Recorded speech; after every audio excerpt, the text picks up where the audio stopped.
What's up, guys? It's Will from Literally Duelist bringing you a link format profile of Dark Magician. And for those of you who might be wondering, by first glance, where are the link monsters? That's a great question. So for me, I've recently downloaded the new Yu-Gi-Oh! Pro that includes all the link monsters and stuff like that. But I think there are still a lot of bugs that are happening with Mac. I don't know if because I've had friends who downloaded it for Windows having no problems, but I'm having a lot of issues with it on Mac. So unfortunately, to accumulate replays and to do stuff like that, I'm having to use my old Yu-Gi-Oh! Pro because I'm not using Dueling Book because there's no replay feature on Dueling Book that I'm aware of. And so, unfortunately, I'm using my old Yu-Gi-Oh! Pro for this. But the good thing is that Dark Magician really doesn't change that much dynamically for Link format, to be honest, because it never actually really utilized its extra deck very much.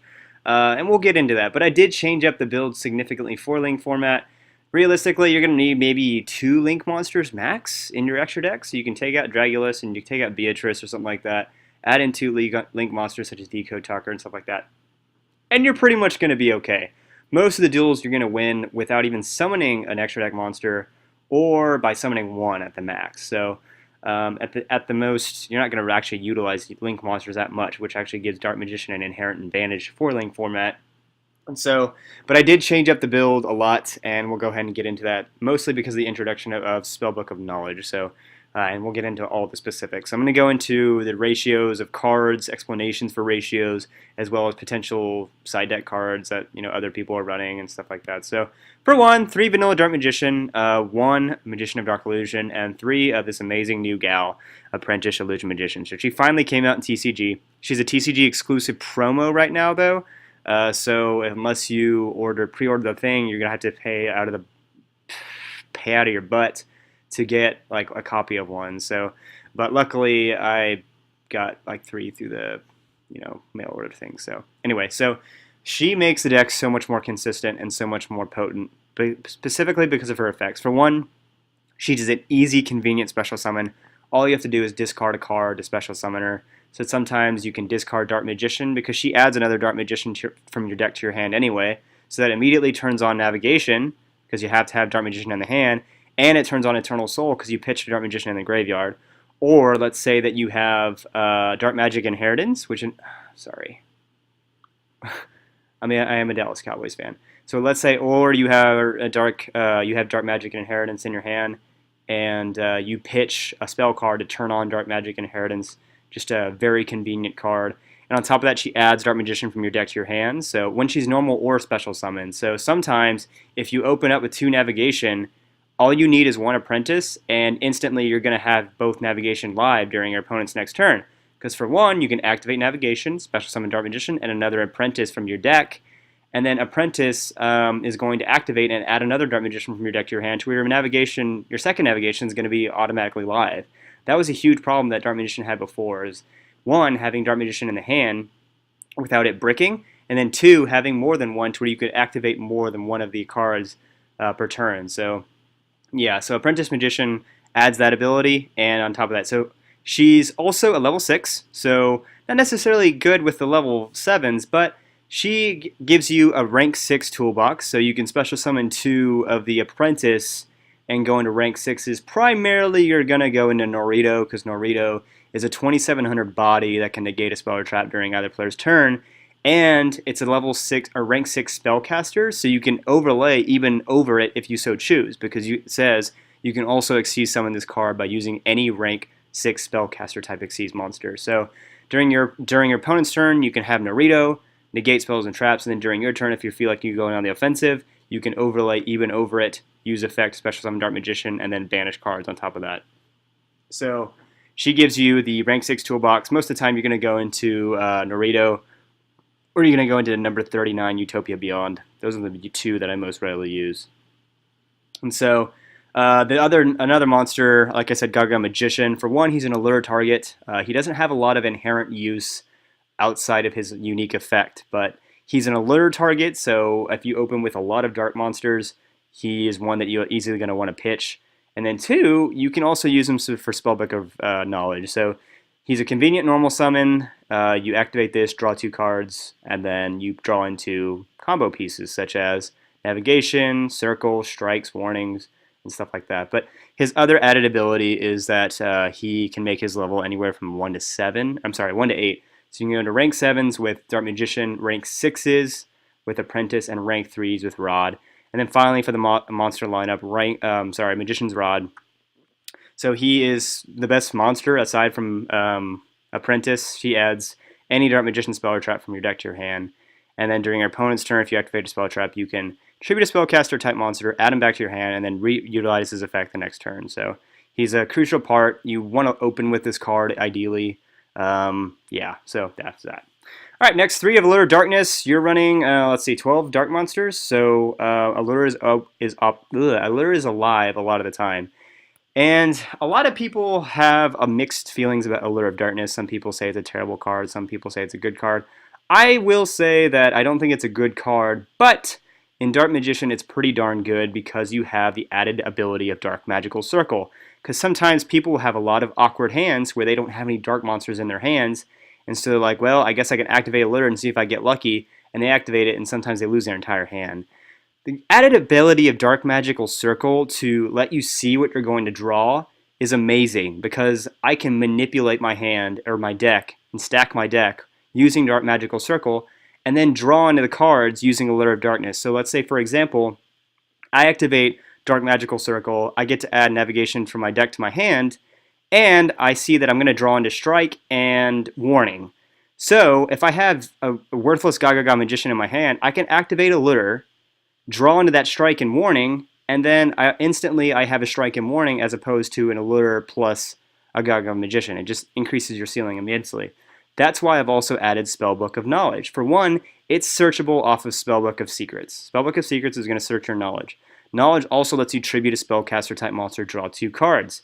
So if I activate my circle and I see, ooh, I'd really like to draw into those 2 cards, I can activate Spellbook of Knowledge to draw into them. Because like I said, Dark Magical Circle also lets you rearrange those 3 cards in any order you choose. So you can put the card you don't want to draw on the bottom and then draw into those 2 using Spellbook of Knowledge. One Upstart Goblin, because Upstart Goblin has the added ability to be comboed really well with Dark Magical Circle.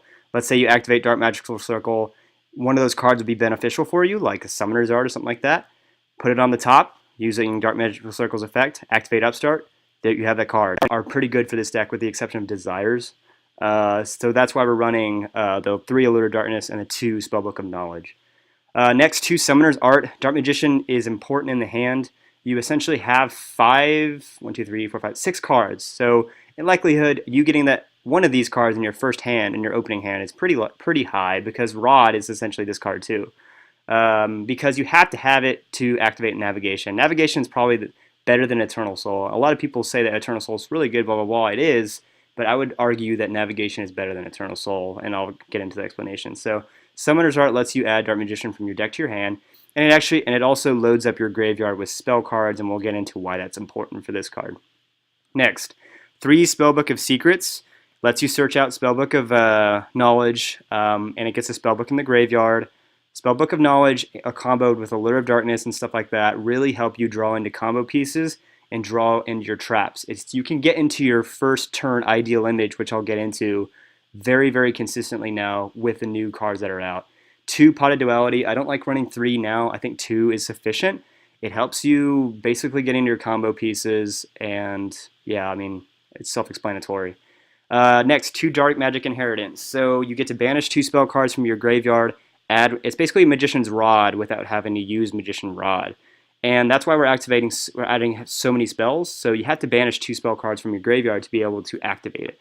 So you activate Allures, you activate Summoner's Arts, you activate that kind of stuff, you activate Dualities, then you activate this card to add another another Dark Magician spell or trap from your deck to your hand.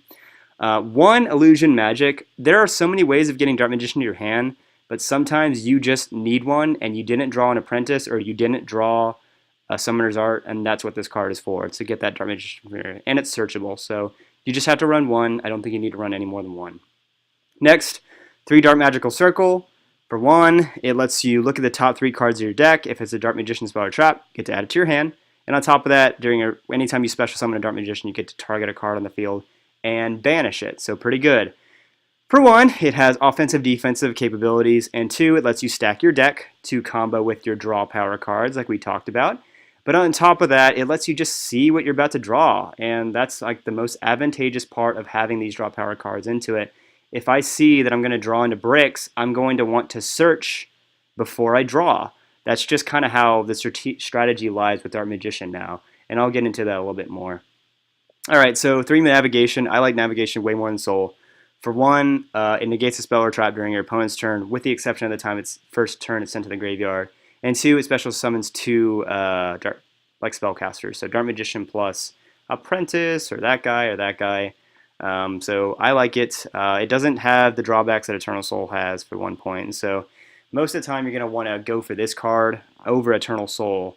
For the reason why is because you can summon Apprentice, get the +1, and then have a negation for your next turn. So, and then only 2 Eternal Soul. Eternal Soul is good, but not more than 2, I think. It has a lot of drawbacks, and most of the time you can protect it, but that's why you want to go for navigation first, because people can Cosmic Cyclone or MST or Twin Twister your navigation, you can still chain it. Whereas if you do with this, your board is wiped. So it's good to go for navigation early and then finish them off with Eternal Soul, and you'll see that in the replays. Next, 3 strike and 1 warning. D-Barrier, it's kind of not as good now that the Link format's a thing. So the 3 strike and warning are good. And then as far as extra deck, 1 Flare Metal, 2 Dracosac, 2 Big Eye, 2 Even, Bayon, Norito. Like I said, a lot of these can be interchanged with other cards, like 2 Link monsters and then stuff like that. So as far as a couple of tips and tricks, stuff like that. A lot of people have a lot of controversy on what they want to do first in Dark Magician, how you should open up your play. So ideally, you want to go first with Dark Magician because we've discussed that all the cards that special summon and established boards are traps. So unfortunately, you're going to have to set up a turn, kind of like Raid Raptors. You're going to have to prime a turn and then disrupt your opponent's turn. That's kind of how Dark Magician works. So ideally, you want to have Magician's Circle, or Dark Magical Circle, either a Navigation or Eternal Soul, and then a Dark Magician waiting. That's the ideal Dark Magician engine working, and then if you can have additional traps such as Strike and Warning to back that up, it's even more beneficial for you, or like a Norito on the field to negate stuff too. It's even more beneficial toward you. And so setting up that ideal field is not hard to do anymore in Dark Magician. Like I said, you can activate Dark Magical Circle, see what you're about to draw, activate Allure to draw into those cards, or activate Spellbook of Knowledge to, draw into them. Or if you see that you're about to draw into crap with Dark Magical Circle, you can search first. You can summon Rod, search, and then get something, or activate Inheritance, search, and then draw. That's why a lot of some people suggest that you should activate Circle, see what you're about to do, and then activate Duality. I don't agree with that. I suggest that on your first turn, if you open with Duality, Rod, and Circle, activate Circle first. And here's the reason why. Activate Pot of Duality first. Because if you activate Circle and you see you're about to draw into crap, then your Duality was also going to mill into crap. And so my suggestion is activate Duality, span 3 cards, add that one to your hand, and then activate Circle. See what you get off Circle. If you get a good card off Circle, good. You can activate Rod, summon Rod, and search something off. The reason why I just say that is because some people activate Circle first and then activate Duality. Yeah, sometimes that's beneficial if you can get a card off of it, but if you activate Circle and realize you're about to draw into crap, then your Duality is going to mill into crap. So I recommend Duality first, then Circle. And the reason why I recommend Circle first, then Rod, because most people say you want to search first, then do other stuff, is that sometimes you summon Rod, search Navigation, and then activate Circle and get another Navigation. So realistically, Circle gave you you searched out Navigation when Circle gave you a Navigation. Whereas if you activated Dark Magical Circle first and got a Navigation, you could have searched for something else you could have needed with Magician's Rod. So I would recommend go for the lucky plays first, and then go for the guarantees after that, because sometimes the guarantees are always going to give you that one search that you need, whereas these ones are kind of sacky and stuff like that too. So anyway, the replays are supplementary to see how the deck works and functions. So yeah, comments and suggestions on which link monsters you think would be beneficial in Dark Magician. Like I said, it doesn't really get utilized that much very often anyway. And yeah.